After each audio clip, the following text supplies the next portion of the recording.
गायन की दुनिया में कई महान कलाकार हुए हैं जिन्होंने अपनी धुनों से मिलियनों दिलों को छू लिया है। टीना टर्नर ऐसी एक महान गायिका हैं जिन्होंने अपनी अद्भुत आवाज और शानदार प्रदर्शन के माध्यम से अपने श्रोताओं को मोह लिया है। उनकी कहानी उनके संघर्ष और सफलता का एक अद्वितीय उदाहरण है। टीना टर्नर का जन्म 26 नवंबर 1939 को आइलैंड, नवाडा में हुआ। उनके असली नाम आना मई बुल्लॉक है, लेकिन टीना ने अपने संगीतीय करियर में अपने पिता के उपनाम को अपनाया और टीना टर्नर के नाम से मशहूरी प्राप्त की। टीना का संगीत से प्रेम बचपन से ही था और वह गायन की दुनिया में अपनी पहचान बनाने के लिए कठिनाइयों का सामना करने को तैयार थी।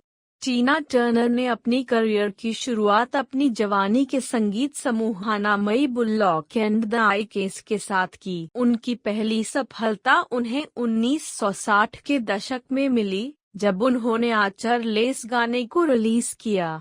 यह गाना अचानक ही चार्ट्स में उच्च स्थान पर पहुंच गया और उन्हें अंतर्राष्ट्रीय स्तर पर मान्यता दिलाने का और अधिक प्रचार प्राप्त हुआ। टीना टर्नर का सबसे बड़ा शोहित हिट गाना प्राइवेट डांसर था, जो 1984 में रिलीज हुआ।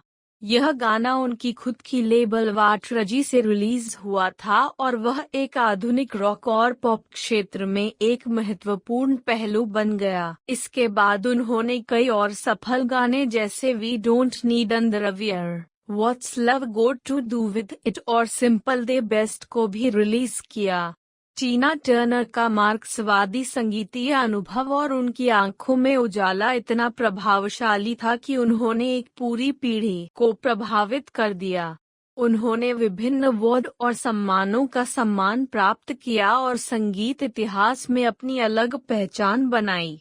टीना टर्नर की कहानी हमें यह सिखाती है कि संघर्ष और परिश्रम से कोई भी लक्ष्य हासिल किया जा सकता है। वे अपने लड़ते हुए परिवार के बीच से निकलीं और अपनी आवाज को पूरी दुनिया के सामने रखने के लिए संघर्ष किया।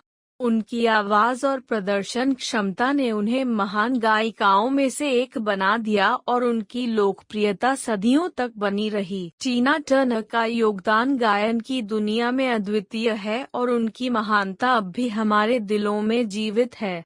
उनकी अद्भुत आवाज और शक्तिशाली प्रदर्शन की याद बनी रहेगी और हमेशा हमें प्रेरित करेगी। वे एक वास्तविक संगीत लेजेंड हैं और हमेशा रहेंगी। टीना टर्नर, रॉक एंड रोल की क्वीन, 83 साल की आयु में स्विट्जरलैंड के ज्यूरिख के पास कुसनाच में अपने घर में लंबी बीमारी के बाद निधन हो गईं। उन्होंने 1950 के दशक में अपने करियर की शुरुआत की थी, जब रॉक एंड रोल के शुरुआती वर्षों का दौर था।